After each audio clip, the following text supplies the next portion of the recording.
Emva kosuku ikomiti longoti elizimele ebelibheka ukuthi kukhona yini ongaphendulwa ngumengameli uCyril Ramaphosa ngodaba lokuphangwa kweplaza lakhe iPhalaphala eLimpopo.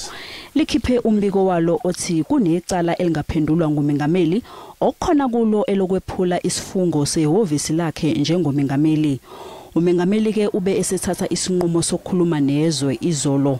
Izakhamuzi bese zibheke ngabomvu lenkulumo kodwa ke yahoxiswa ngomzuzu wokugcina.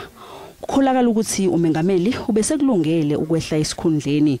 Usihlalo weANC uGwede Mantashe uthi ukwesula kaMengameli kungasusa omkhulu umsindo njengamanje njengoba wonke amehlo ebheke engqungqutheleni yeANC yokuqoka ubuholi eNasrec.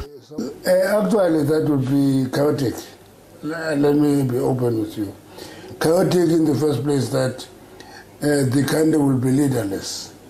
We'll have an acting president, we'll have this. We have a conference in 2 weeks' time.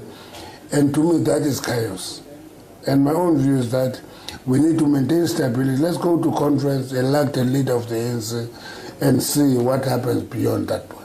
Mantashe uthi lo mhlangano weNEC obekuhlelwe namhlanje bengahlosiwe ukupheka ngobhojwana umengameli kuwo kodwa ke bekuzodingidwa kabanzi umbiko okhishwe yikomiti lesection 89. We are not testing his popularity.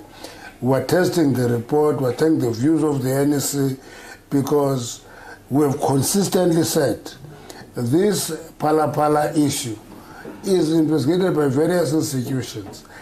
Umile kwelokuthi okwamanje alikho icala elibambekayo elibhekene nomengameli uRamaphosa njengoba umbiko ukusho ngokusobala ukuthi umengameli kungenzeka ukuthi athweswe icala awusho ukuthi unecala nokusho ke ukuthi lolu daba kusamele liphenywe.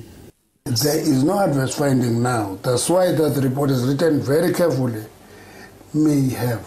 To get my point, when you say may, it means that needs to be tested further.